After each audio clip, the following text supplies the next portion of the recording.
Class 10th की क्षितिज part 2 दूसरी book है ना, क्षितिज की दूसरी बुक, उसका चैप्टर नंबर 3 जिसका नाम है देव। उसके हम पढ़ेंगे सवैया और कवित। ठीक है, तो इसमें पहला सवैया जो हम पढ़ेंगे जिसमें कृष्ण जी के बारे में, मतलब उनके छवि के बारे में और उनके आभूषण वगैरह उन सब चीज़ों के बारे में इस पैसेज में दिखाया गया। इसका पैसेज का इसमें लिखा हुआ है, पायनी नुपुर मंजू बजे, कटी किंकिनी के धुनी की मधुराई, सांवरे अंग लसे पटपीत, हुए हुल से वनमाला सुहाई। देखो इसमें क्या लिखा है, नुपुर मंजू बजे, जैसे पजेब वगैरह जो उन्होंने पहनी है वो बजे, और जो उन्होंने कमर पे जो तगड़ी वगैरह जो होती है ना, जो बांध के रखते हैं तो वो चल रहे हैं, वो बजती है। सांवरे अंग लसे पटपीत, जैसे पीले कलर के वस्त्र जो वो पहनते हैं, और हुए हुल से वनमाल सुहाई, माथे किरीट बड़े द्रंग चंचल, मंद हसी मुखचंद जुन्हाई, जे जग मंदिर दीपक सुंदर, श्री ब्रज दूल्हा देव सहाय। उनको एक ब्रज दूल्हा के रूप में भी उनको कहा जा रहा है। तो पूरे इस सवैये का अर्थ जानते हैं। श्री कृष्ण जी के लौकिक ही नहीं अपितु सामती वैभव को दर्शाते हुए देव जी कहते हैं कि बालक कृष्ण के पैरों में पायल के सुंदर घुंघरू अत्यंत मधुर ध्वनि में बज रहे हैं। जब वो चल रहे हैं तो जो उन्होंने पैरों में जो पजेब वगैरह जो पहनी है, जो वो चल रहे हैं, उसकी बहुत ही सुंदर, बहुत मधुर जो ध्वनि है उसमें से बज रही है। और उनकी कमर में बंधी करधनी भी, उसको क्या कहा जा रहा है, जो करधनी जो कमर में जो बनती है उसको कहते हैं कमर में बंधी करधनी भी इसी तरीके की ध्वनि जो है, मधुर ध्वनि दे रही है। और श्री कृष्ण के सांवले शरीर पर पीले वस्त्र सुशोभित हो रहे हैं, और उनके हृदय पर लहरती जो है वनमाला भी सुशोभित हो रही है। क्या सुशोभित हो रही है? पीले वस्त्र उन्होंने धारण किए और गले में उन्होंने फूलों की माला जो है वो पहनी है, जो उनकी सुंदरता को और भी ज़्यादा बढ़ा रही है। और उनके मस्तक पर मोर पंख का मुकुट विराजमान है तथा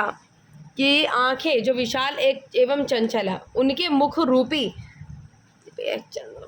रूपी चंद्रमा पर मंद मंद हंसी की चांदनी छाई है, और ऐसा लगता है जैसे संसार रूपी मंदिर का दीपक बनकर श्री कृष्ण ब्रज में दूल्हे के समान सुशोभित हो रहे हो। मतलब ये क्या जा रहा है, उनके चेहरे को क्या जाता है,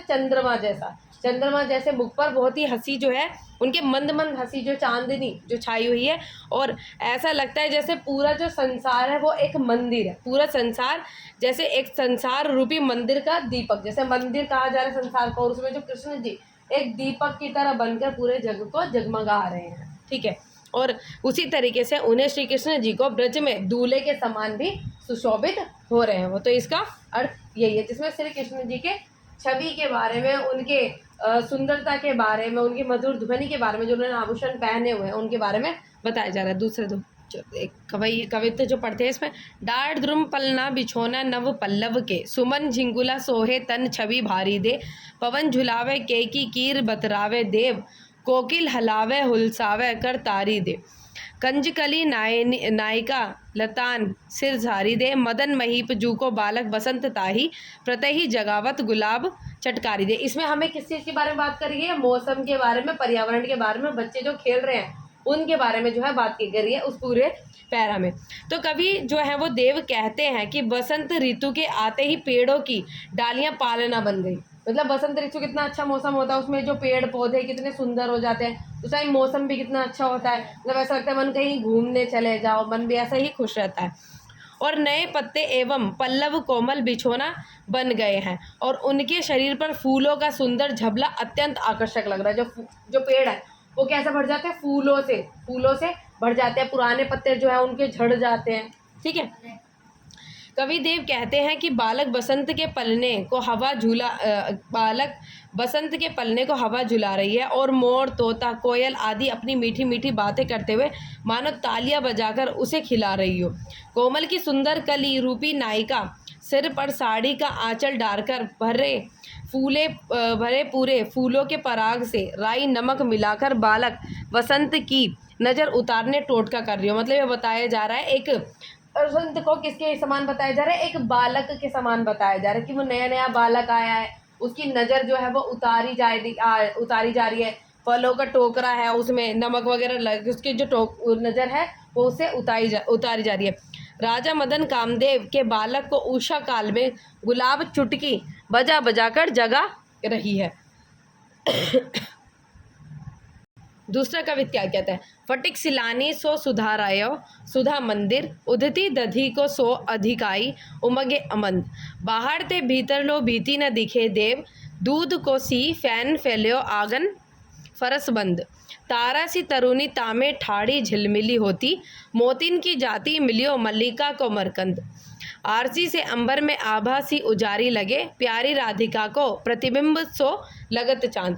तो पूर्णिमा की चांद तारों से भरे आकाश की सुंदरता का वर्णन करते हुए कवि कहते हैं। तो इसमें किसकी बात की जा रही है, पूर्णिमा के चांद और तारों की, जिसमें मौसम कैसा रहता है और जो हमारे रात जो है और जो ऊपर आसमान देखे तो कैसे तारों से भरा रहता है, एकदम साफ आसमान रहता है, तारों से भरा हुआ, चंदा भी देखता है इसमें, ठीक है बिल्कुल। कि चांदनी रात में चांदनी के स्वच्छ प्रकाश से आकाश और चंद्रमा इस प्रकार चमक रहे हैं जैसे संगमरमर की सिलियों से कोई सुंदर मंदिर बनाया गया हो। तो ये क्या कह रहे हैं कि जो इतनी अच्छी जो चांदनी उस टाइम पे बिखरी हुई है कि जैसे संगमरमर की सिलियों से कोई सुंदर मंदिर बनाया गया, मतलब सारी चीज़ों जिस पर रोशनी पड़ रही है वो इस तरीके से चीज़ें सारी जगमगा रही हैं, जैसे दही के सागर में अनंत लहरें उमड़ रही हों और उनका वेग किसी भी प्रकार जो है वो कम नहीं हो रहा है। जैसे दही के जैसे सारी चीज़ें क्या हो रही है, या चांदनी की जब सफ़ेद चीज़ें रोशनी पड़ रही है तो एकदम सब चीज़ें चमक रही है, जैसे सफ़ेद होना, ठीक है। कवि देव कहते हैं कि चांदनी रात की सुंदरता इतना स्वच्छ एवं निर्मल है कि उसमें सब कुछ साफ व स्पष्ट दिखाई दे रहा है, सब कुछ एकदम कितना क्या से दिखाई, एकदम साफ और स्पष्ट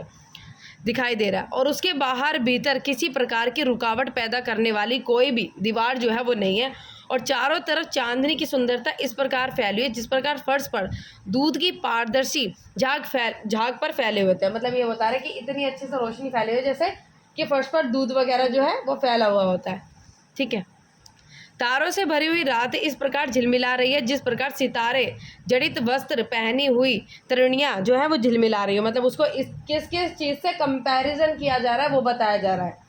फर्श पे दूध डाल दिया हो, संगमरमर के जैसा बताया जा रहा है, और इस तरीके से बताया जा रहा है कि जैसे उन्होंने जैसे साड़ियाँ नहीं होती सितारों की भरी हुई जैसे चमकती हैं, वो उस हिसाब से जो है वो चमक रही हैं।